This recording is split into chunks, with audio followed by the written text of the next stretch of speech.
Hi everyone. Well, it's morning in Melbourne in Australia. It's actually 5 o'clock in the morning, so nice and early for me. Hopefully it's a little bit more office time for some of the rest of you. Thanks very much, Austin, for the introduction. Yeah, last time we spoke about some story theory, why we should tell stories as salespeople, what exactly stories are, and then we moved on to the three types of stories for building rapport. Those are personal stories, key staff stories, stories about important people in your organization that your buyer will meet during a buying cycle, and then your company story, which is a critical story for every salesperson, that they can tell the narrative of why their company exists, why you didn't fail, and what you're doing, what your strategy is into the future. Today, we're going to be talking about parts 2 and part 3 from the 7 Stories book. And so those are stories to win mind share, to differentiate your company and your offering, your service, and then finally to help you close the deal. We're actually going to be looking at 3 of the 7 story types. So those are insight stories, also call that the researcher's story, success stories, which are stories about your successful clients that have succeeded with your products and services, and then value stories, stories that explain to your buyer how your company will behave after they've purchased, after they've bought your products and services. And then finally, at the end of the session today, we're going to talk a little bit about the ethics of storytelling, what you should and shouldn't do in storytelling, and your story library, how to make storytelling systematic in your company and in your practice, in your sales practice, so that you systematically take advantage of storytelling. Just to review quickly from last week, the simple story framework. Now, if you remember that it has to be a sequence of events, it's not a story if there isn't a sequence of related events. We start with a setting, we tell our listener when and where the story happened. That triggers in their mind that a story is coming. There needs to be some complication or surprise, otherwise it's not a very interesting story. And then we resolve the story, we resolve the surprise or the unpredictability to make a business point, to make a point that we want to make in our conversation. So a story must have a sequence of related events, a setting, time and a place. It's a true story if you say when and where it happened. If you say once upon a time, then your audience will know you're telling a fairy tale in that case, but we'll tell true stories. It should revolve around a central character, and that's important so that your listener can place themselves in the story and experience the events of the story themselves. Without a central character in your story, it's going to fall flat. It has to be unpredictable and surprising, otherwise no one will pay attention, and it has to make a business point or you're wasting people's time. You'll see a webinar download, and if you download that now, as I'm telling insight story and success story, if you want to type some ideas or write out some ideas for your own stories, you might find those handouts useful. And certainly after the webinar, if you want to have a go at making your own stories, the handouts will help you. Okay, so moving on to part 3, the fight stories, stories to win mind share. We're going to start with insight stories. And the definition of insight, I'm going to use the definition from a very popular book called The Challenger Customer, Challenger Sales and Challenger Customer, 2 books, Brett Adamson and Matthew Dixon wrote a few years back, very influential in sales. And they define commercial insight as something that your company uniquely knows about your client's market and their business that they would profit from, that they should know. They should know about this, and you can uniquely provide services, products and services around that insight. So that's what insight means. It means I know something important about your business that you should know. And there's a problem with insight.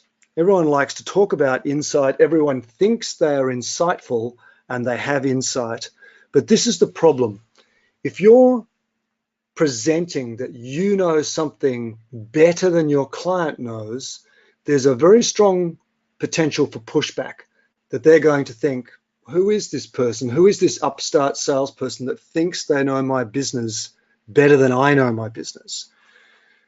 So if you're not careful, and particularly if you don't have huge amounts of credibility and authority, if you're a young salesperson, for example, or if you're new into the market, then you try to deliver this insight and it's not accepted.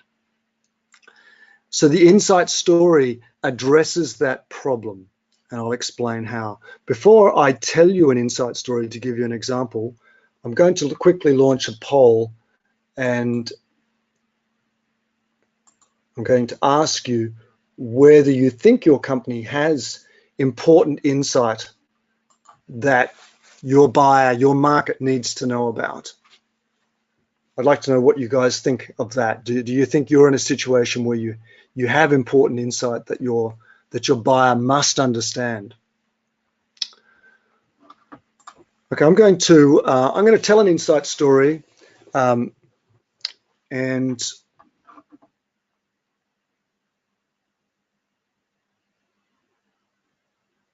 is my screen sharing at the moment, Austin? No, you got to close the poll and then it will. Oh, okay, that's why. Okay, so I'll just give everyone a couple of minutes to. Well, I'll tell you what. I'll tell the story since I don't need the webinar for that. So you've got a couple of minutes to answer the poll. So this story, the setting for this story is 1982 in Perth, in Western Australia, in the Perth General Hospital. And there's a researcher there, student there, actually a master's student by the name of Barry Marshall.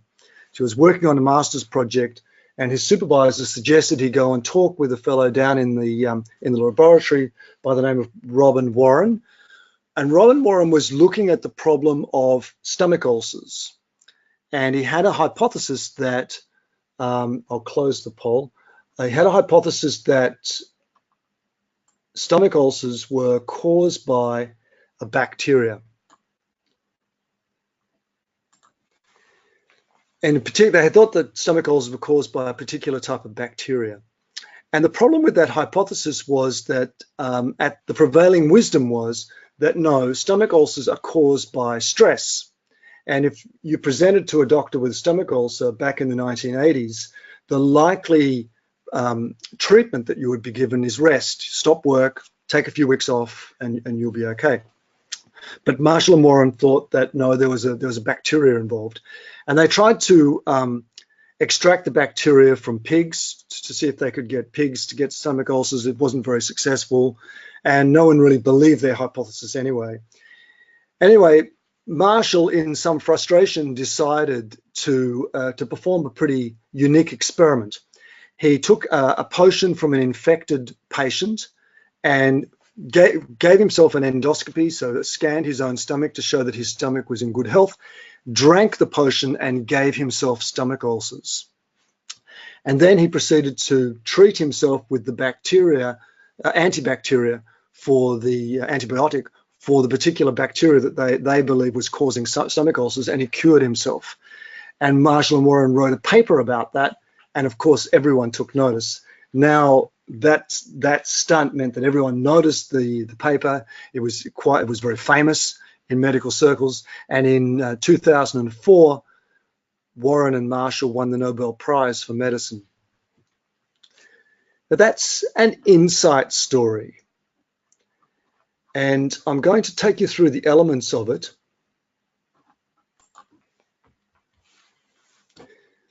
So the research setting was 1982 in Perth.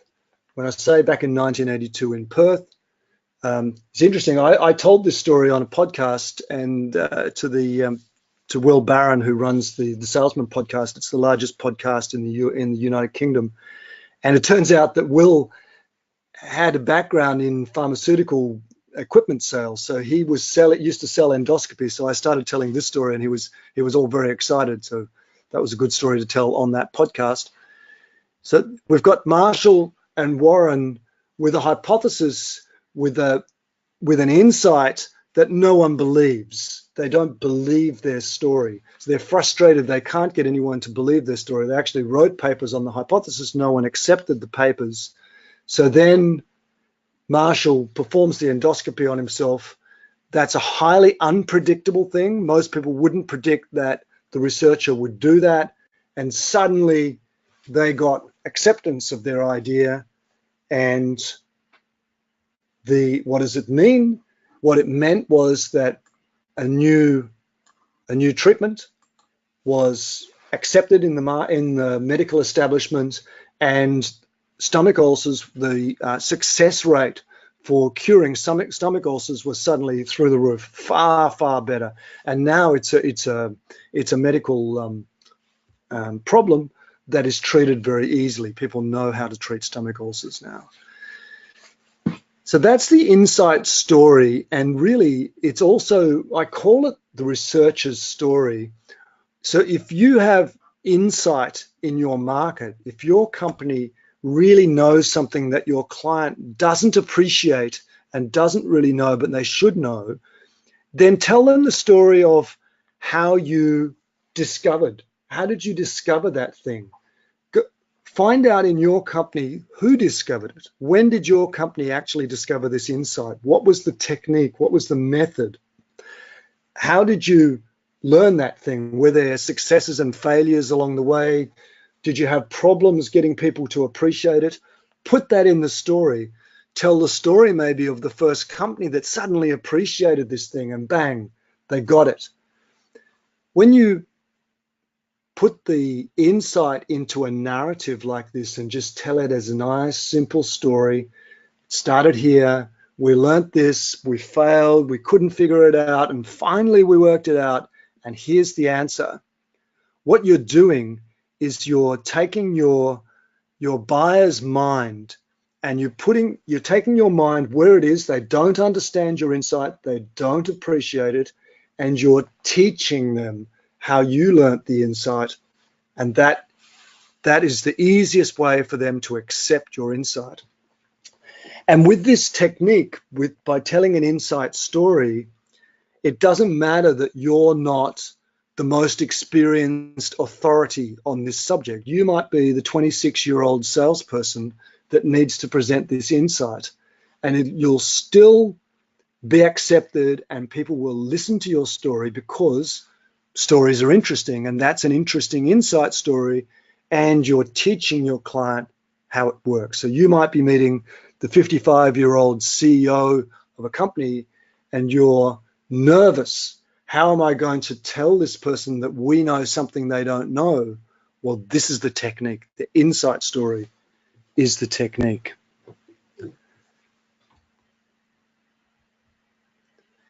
So moving on to the second fight story, which is called success stories.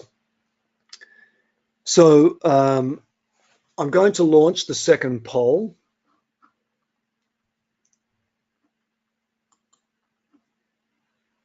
I'm going to ask you, in your company, in your business, do you have success stories? Do you have successful clients that have succeeded? Clients that have really done well with your products and services? Can you think of any? Normally there'll be some people that will answer no, and those are people who are in a startup. So that one of the really difficult problems of being in a startup is that you don't have a success story, or if you're launching a brand new product into the market, you don't have success yet. So if you don't have success, the only type of story that you can tell is an insight story. I'm going to close the poll, give you 20 more seconds to answer. It's interesting results. About a quarter are saying no, and 3/4 are saying yes, we have success stories. All right, I'll close that now. Actually, interesting, still changing. More people saying no. All right, I'll close it up. So just to make that point a little bit more clear to you, if you've been in business for a while, if your company's been in business for a while, of course you have success stories. You know, every company will have success or it will go out of business. But when you're a startup company, or if you're the salesperson who has to sell something brand new, you don't have success. The only thing you have is an insight story. You have to take insight to the market. So if anyone answered, no, I don't have an insight story, and no, I don't have a success story, I'm very sorry to tell you that you have nothing to sell. You don't have anything that you can sell. So that's the way it works. We either have an insight story or we have success stories. Usually we have many. The most difficult job in sales is pure business development. That's when you only have an insight story, you don't have success stories. It's extremely difficult to sell the brand new product or launch a brand new company. And that's why most companies fail, because it's difficult to sell when you only have insight. But the insight story can really help you, and it really helps startup companies.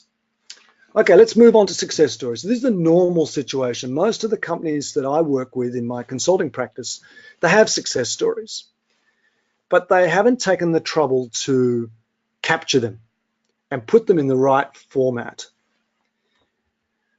So, and by right format, most people, when they think success story, they think case study. And success stories are not the same as case studies. The case study is typically a 3-part structure. It says, here's the situation, here's my other client, like you, Mr. Client, like Mr. Buyer, my other client in a mess. And here's what our company did, and here's the outcome. Here's how great it was for them. And the subtext of the case study, although no one says this, the subtext of the case study is, aren't we, the vendor, fantastic? Well, I'm sorry to tell you, but that format of a case study is not very persuasive. There's a problem with that structure. And the problem is, when we tell a case study like that, when we write a white paper like that, or we write a case study like that, we make our company the main character of the story. It's about us. It's not very engaging for the client. The story way is different. It's like this. So meet Bob. He's like you. Obviously, Bob is your other client that succeeded. Bob's got a problem. He's not happy. It makes him feel bad. I'm making this a little bit trite just for fun. Bob meets a guide. So we've started our story with our client, not with ourselves. And we've now introduced ourselves, not as the hero, but as the guide. And the guide, we gave Bob a plan so that he avoided failure.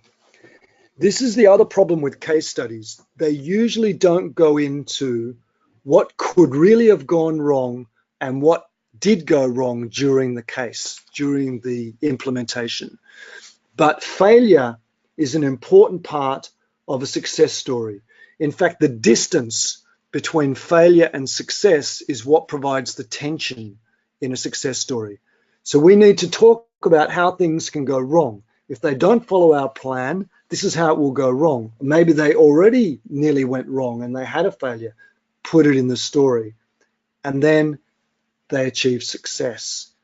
And the subtext of the story, of the success story is, wouldn't you like to be like Bob? Wouldn't you like to be like this? So you see, it has 6 parts, not 3 parts. And each part is important. Now, you might think, well, that's all very well, but I can't talk about my other clients, you know, that's a confidential situation. Usually you can still tell the story. So you might say, your situation reminds me of Alice. She's the CIO at a company like yours in the transport business. You're not going to give their company name. You're maybe not even going to say where exactly it happened if you don't want to. But you're going to tell the true story about the situation with Alice, anonymized enough so that your buyer doesn't think that you're giving away confidences. We don't want the buyer to think that, once you've done business with them, you're going to tell everything about their business. That would be disastrous. But you can anonymize the success story. So when I started in consulting business, I told my personal story last webinar, but I've been working in large corporations like Siemens and Nokia and Schlumberger and Halliburton. And when I started my consulting business, we didn't have any clients at all. So we were scrambling to get clients. And one of our acquaintances had a financial advisor who came to us with a problem. And we'll call him Jeff. Now, Jeff built his company with his brother. His brother was the CEO, and he was the chief operating officer. They started about 15 years ago. They came to us about 4 years ago. They've been working on normal residential financial planning, but then Jeff had the brilliant idea to focus their business, to move their business to working much more with very wealthy people who had their own businesses. We call them high net worth individuals, people with a net worth of 10, 20 or more $1 million. And Jeff's a pretty analytical guy. He's very technical, and he it's going to stop sharing my screen. Jeff decided that he needed a complete software system to manage the complex financial affairs of this type of person. So he hired a product team. His brother wasn't so sure this was going to work, and he spent nearly 2 years developing software that would allow them to successfully analyze and provide financial reports and plans to this kind of client. And when he pretty much got that software working, it was time to sell it. But Jeff wasn't a salesperson. He was an accountant, and he couldn't sell it. And this was creating friction with his brother. And he came to us, to my business partner initially, and said, I really want to be able to sell this. And so, we provide simulations for salespeople to practice their pitch to us so that we can see how they are. So we did that to Jeff. We said, okay, I'll play the client, I play the customer, pitch it to me, pitch your service. And Jeff was terrible. Jeff was, and still is, the worst salesperson I've ever evaluated. He hardly let me speak as the client. He was very didactic. He was telling me that I needed his services. He was awful. And my first response to him was, look, hire a salesperson. You're a big enough company, you've got money, hire a salesperson. And he said, yeah, look, I will do that. I'm happily hire a salesperson, but I need to know how to sell this myself. I want to know how to do it. He'd built the software package himself. He wanted to know how to sell it. So we put him on a program. We explained to him what he was doing wrong. We put him on a program of some online training that we do, and then some more practice where we played the client. And then I went with him on some client meetings where I sat with him. I coached him on what to say. We developed some stories for him. He had some success stories, so we developed some really nice success stories, fantastic reference stories. And then catastrophe for Jeff. He had a big falling out with his brother, almost to the point of going to court against each other. It got really acrimonious. And for 6 months, Jeff and his brother hardly sold anything. They were actually fighting each other. And eventually they agreed to split the business. His brother was going to go and do something else, some advisory work, and Jeff would take over the entire company. He would be the CEO and everything himself. But he'd been successfully selling. He'd started selling, and the business was going very well, and it's still going very well. And Jeff was absolutely fine. He was a different person. He had the confidence to sell. So let's have a look at the parts. The interesting part of Jeff's story is likely, by the way, that the reason he fell out with his brother, one of the reasons was that he was starting to be successful at another part of the business, and that created some tension with his brother. Anyway, he became successful at selling. So I started with, put up my slides. I started with Jeff, the client hero. I told you about him and I told you about the background. So when you start your success story, start with your successful client and describe their situation. Put them in their setting. Don't start with yourself and don't start with you coming in. Then I explained Jeff's problem. He'd invested all this money in software and he couldn't sell it. And then I explained how he met us, the consulting company, and we are introduced not as the hero of the story, but as the guide. And then I told you about the plan that we provided to Jeff. The plan included some online training, some going with him to meet his customers, helping him develop stories. We actually also helped him develop some very nice testimonials. And then avoiding failure. And now the failure in Jeff's story was the falling out with his brother. But there are other ways we could introduce the failure. If he didn't follow the plan, what might happen if he didn't follow the plan?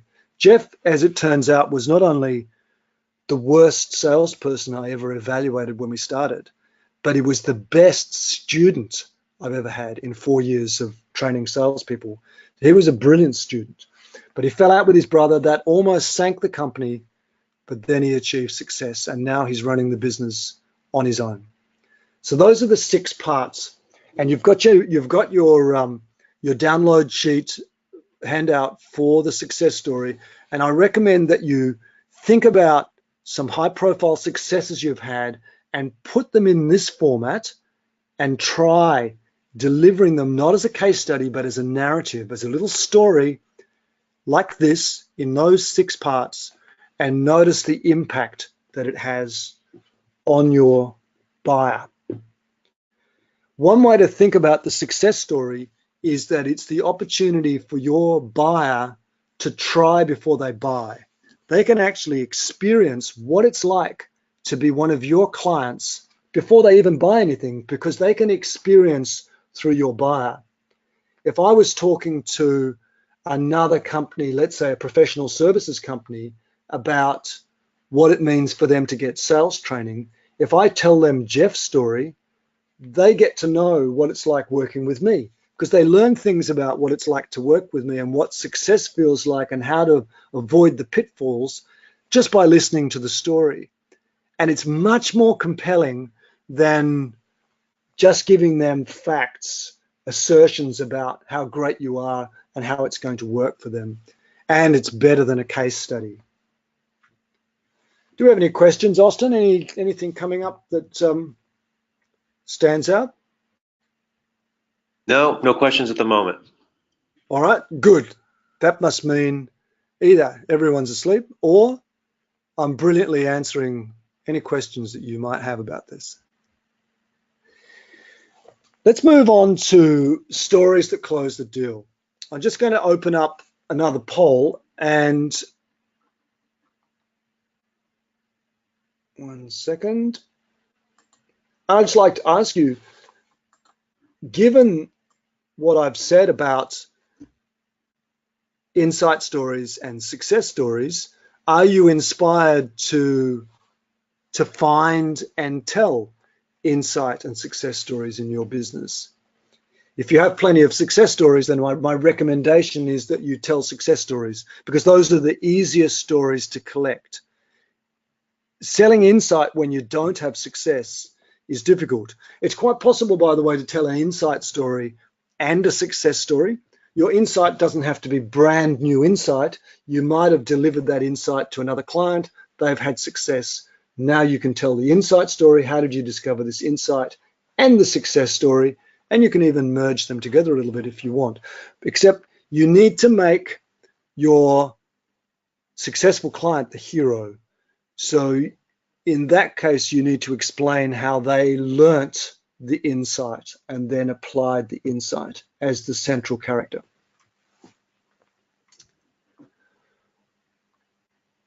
Okay, that's good. 100% would like to use an insight and success story. I'm pleased about that. I'm going to close the poll. Has everyone had a go? Okay, closing the poll. Okay, so let's talk about stories to close the deal. Like a lot of people think that, and particularly if you're selling complex products and services, which was my career. In my career, I was selling mostly big ticket items, things that cost $1 million or sometimes much more, hundreds of millions of dollars. And when you've submitted your proposal, when you've submitted your tender, because usually it's a tender if it's a really big deal, very often you feel quite powerless. You feel like there's nothing I can do now. But actually, there is something you can do. There are certain types of stories that will help you close the deal. And the two types of stories are value stories and teaching stories. Now, I only have time today to go through value stories. Teaching stories, the sales manager's story, is the story number 7 in the 7 Stories book. And that book, you can buy it online from Amazon. It's still on sale, $2.99. And you can get, it's a handbook. It's a handbook that really teaches you all of the stories and how to create them. And you'll get the 7th story in that one. But let's talk about value stories first. Value stories are stories that tell your client how your company will behave after they've signed the contract. What kind of company are you to deal with? Now, when you get to the point where you're closing the deal and the customer has to make a decision, are they going to actually purchase your solution type or not? Maybe they're going to do nothing. Are they going to purchase from your company or a competitor? And they're not so much thinking about their success and how everything's going to work. They're very often thinking about risk. What happens if something goes wrong? And how will your company behave? Well, most companies like to declare their mission statements. We are the biggest company in this business, and we value our customers and our staff, and we're highly committed to delivery, and customer comes first. And all of these mission statements and values statements don't mean a thing, because what happens when we describe our values? If I tell you I'm honest, for example, what do you think? You think, why is Mike telling me he's honest? Is he normally dishonest? Why would you say that? You actually, if you tell people your values, if you tell people you're trustworthy and you're reliable, you actually create a doubt. So you don't want to state your values. It works against you.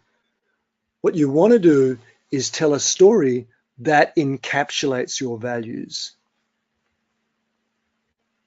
When I just switch my screen off for a second. When I joined the telecommunications industry, I've been working in the oil and gas industry for quite a long time. And I joined Siemens in the year 2002. And my job was to sell mobile network equipment to a very big telecommunications company. I only had one client. They had never bought anything from us before.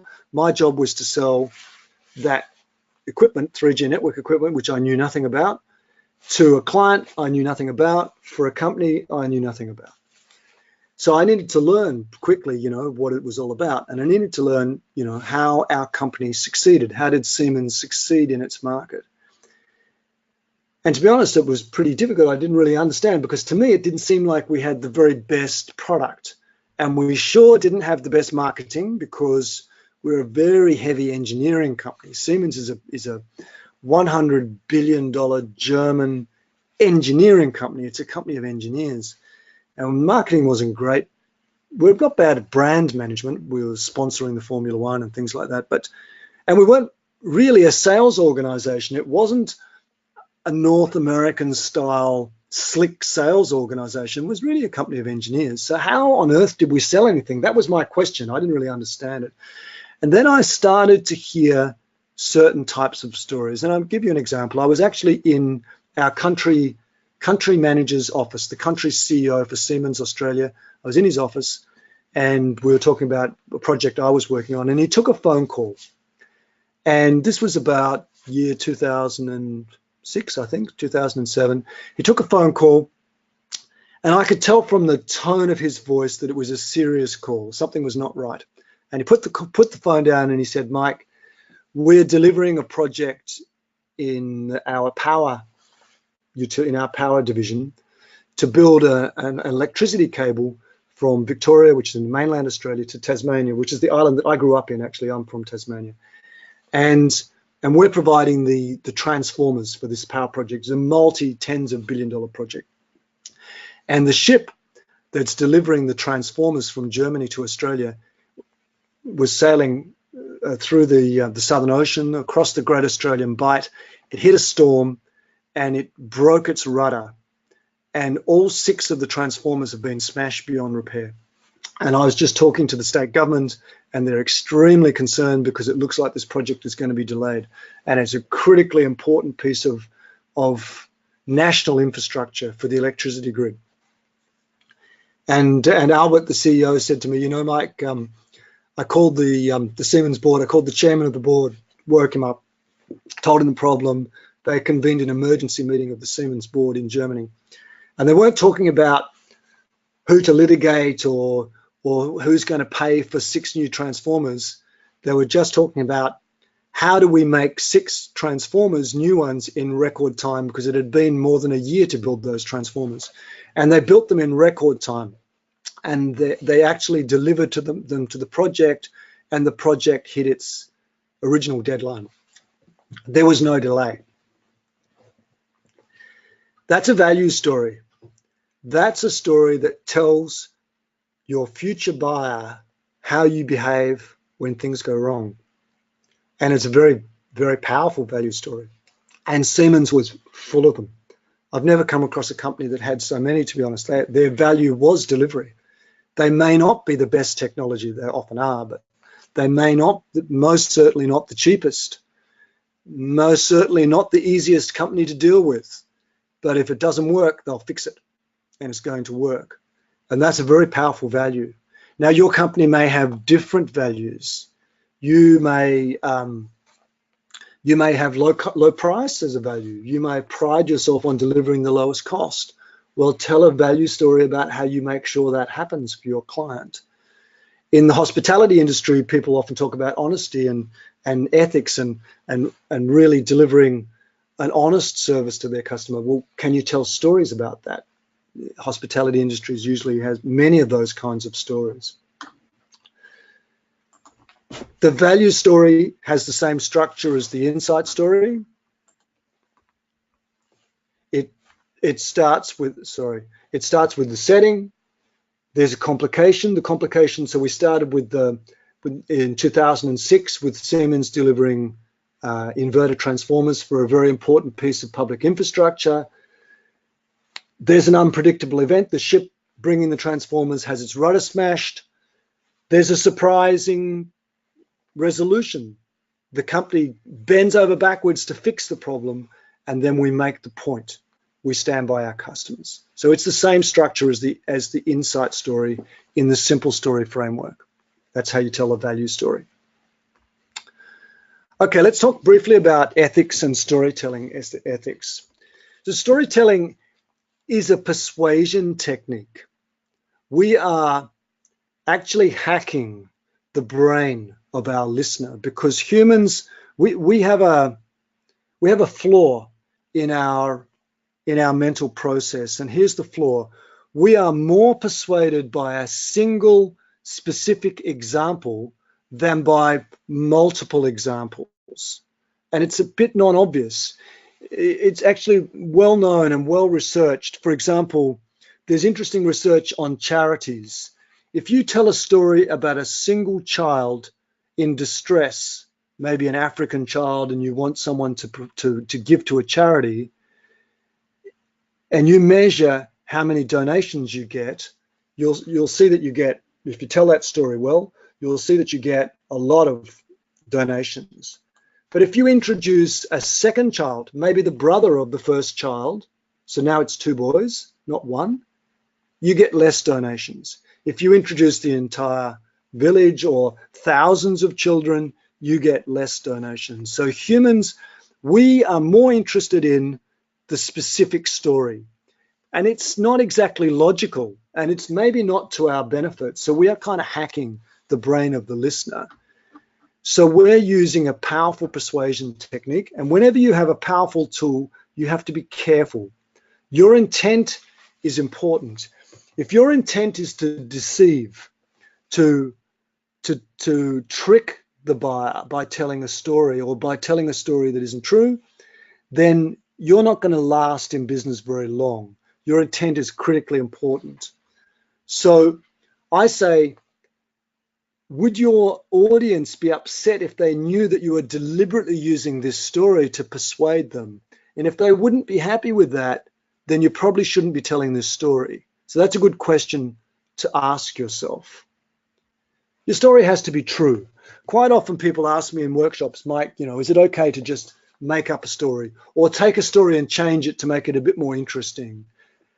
And I think you probably know the answer to that. The instant you're found out in telling a story that isn't true, or pretending that a story happened to you when it really happened to someone else, the instant that happens, your credibility is completely shot, probably forever, with that buyer. And you don't want that. And of course there are things, there are fables, there are myths, there are apocryphal stories.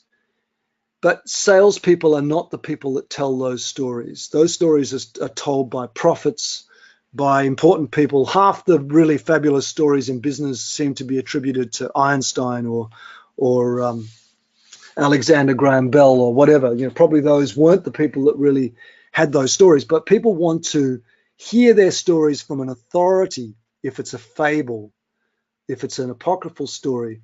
But if they're getting a story from a salesperson, then you must put the setting and the facts so they know that this is a true story, and it must be a true story. Otherwise, you really run the risk of alienating your audience. On our website, if you go to www.thestoryleader.com, at the bottom of that website is a search bar. If you put the word ponytail in there, you will read a very interesting story about why your story should be true. So I'll give you that as a little bit of research on our website. I'd be delighted if you had a little look around our website anyway. So have a look at the ponytail story. Acknowledge other people's stories. Tell it from their perspective. It's a very important skill for salespeople to be able to tell other people's stories. I told you the story of Barry Marshall and Robin Warren. I wasn't there. I had nothing to do with that story, but I can still tell their story as an example. And you need to learn how to tell other people's stories. Okay, let's talk quickly about a system for stories. So on the top, we need to learn how to identify and understand stories. The best place to start is to get the 7 Stories book. Get it as an audio book or as an ebook, or get the paper copy. Read that, and then you'll just start to notice stories everywhere. You'll notice them much better. Then start to capture and test out stories for your business. Start with your company story. Research your company story. It's amazing to me how many salespeople don't know their company story. Learn how to tell that just in 2 minutes. Trial them, practice them, put them in a story library. The easiest way to put stories in a story library is to just video the person who tells the story best. Whoever tells that story best in your company, get your iPhone out, make sure it's nice and quiet place, video them telling the story, and put the video on your intranet. Put some tags. If that's a success story, which industry, which buyer role, was that the CFO? So make it so that people can search. So I would like to find all the success stories in the mining industry where we were selling to the mine supervisor. So which stories are there so that you can find them? Now, when you're getting ready to go for a client meeting, think about what story you're going to tell. What's the communication problem? What are you trying to solve here? Are you going to tell a success story? Are you going to tell a key staff story? Are you going to tell an insight story? Select the appropriate story, tell the story, and then review. How did that go?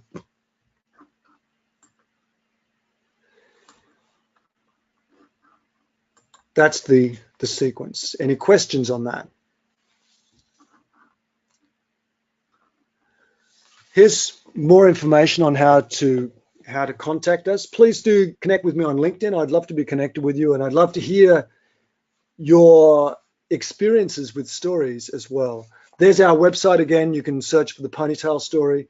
And with that, I thank you, and please ask questions, and we'll sit here for another 10 minutes or so, and we'll happily answer them.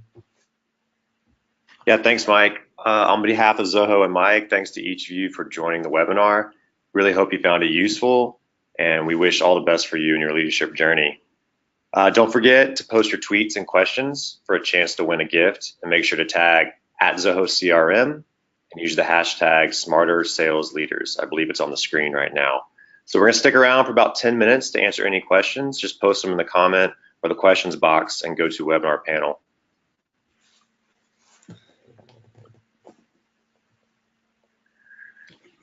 Okay, Mike, I got one here.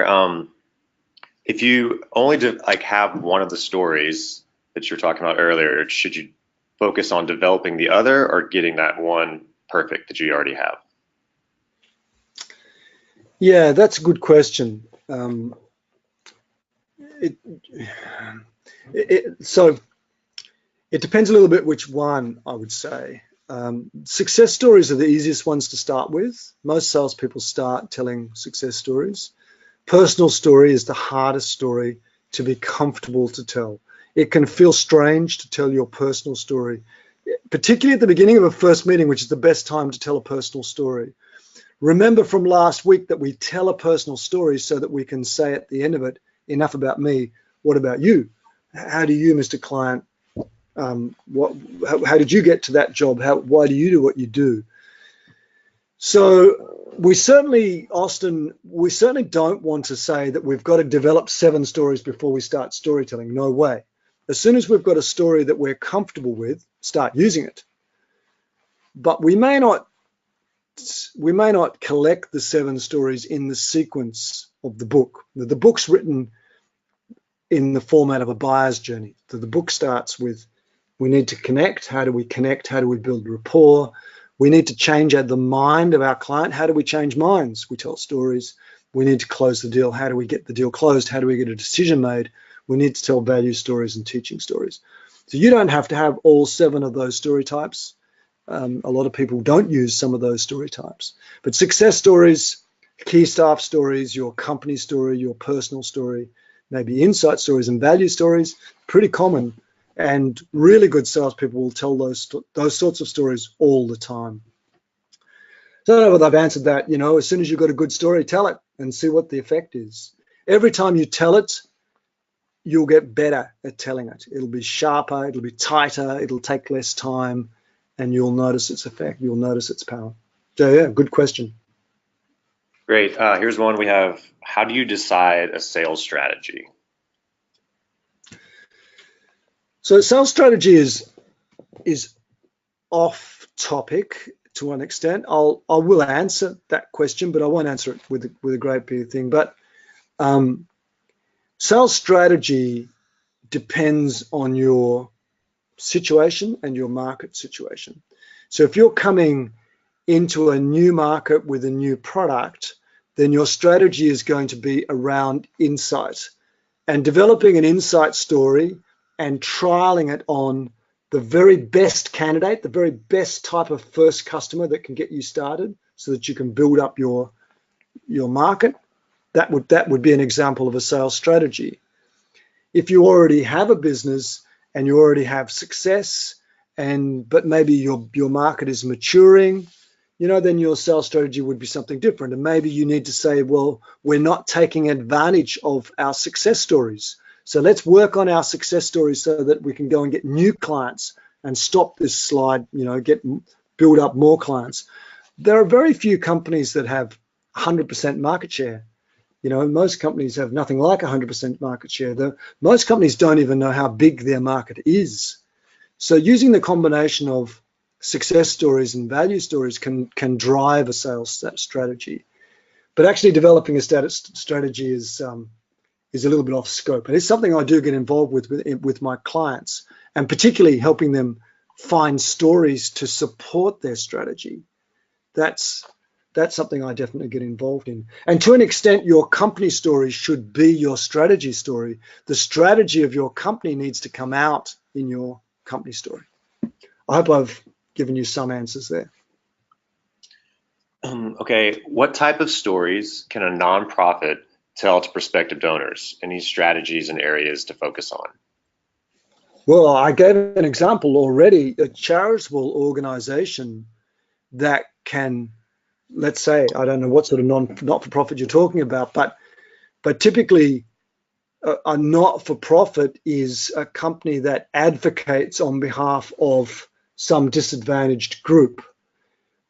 And the key insight there is that specific stories about individuals are much more powerful than talking about the entire disadvantaged group.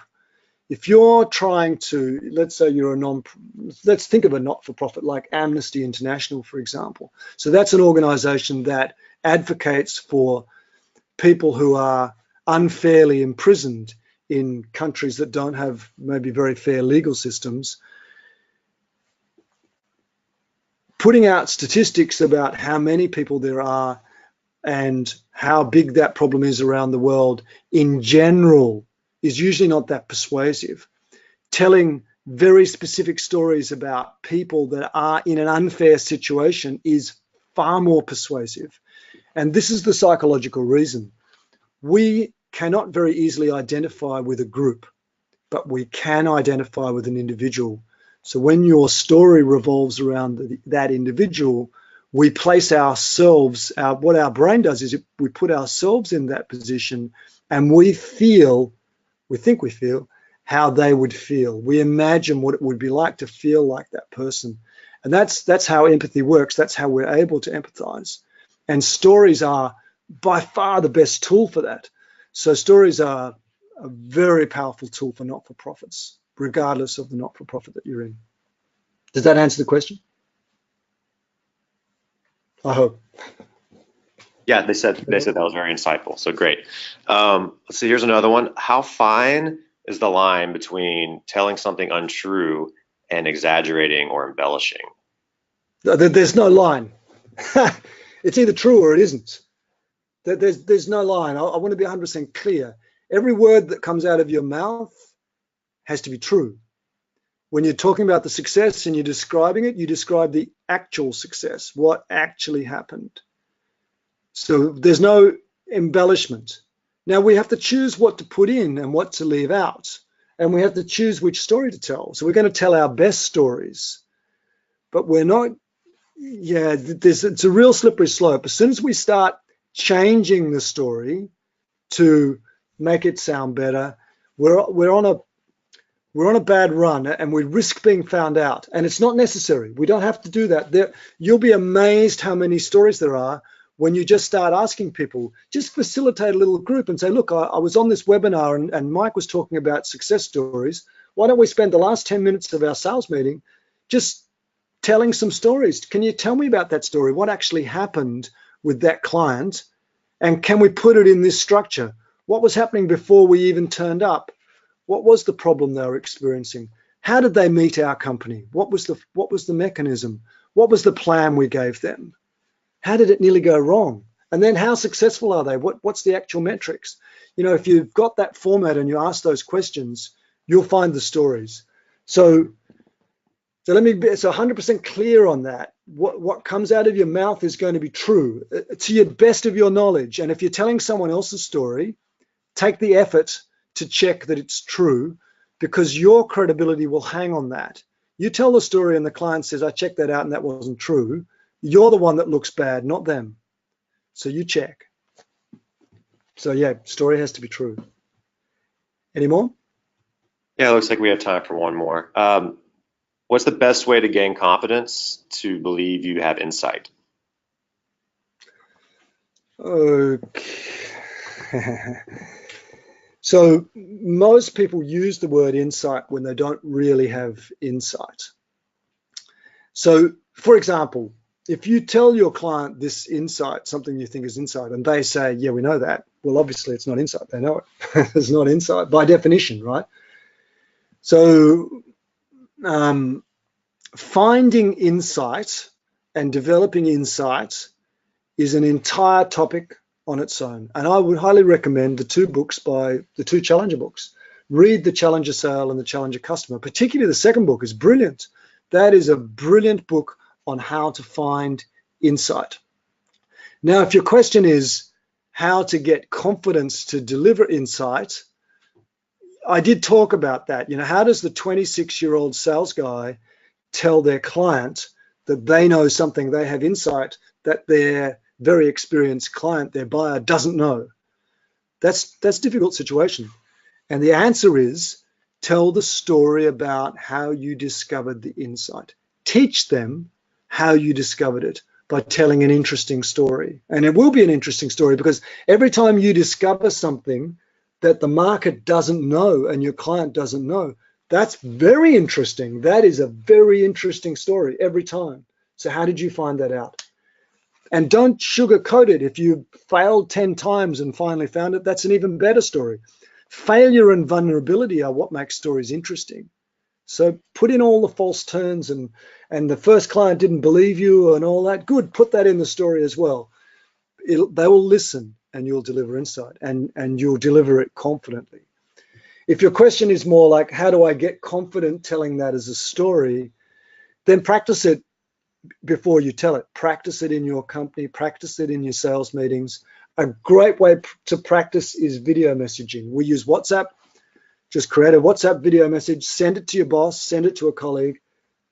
Watch it yourself because you don't normally know how you sound when you tell a story. So watch the story yourself and just see what you say. See how long it takes. If your story takes more than 3 minutes, it was probably going to be too long.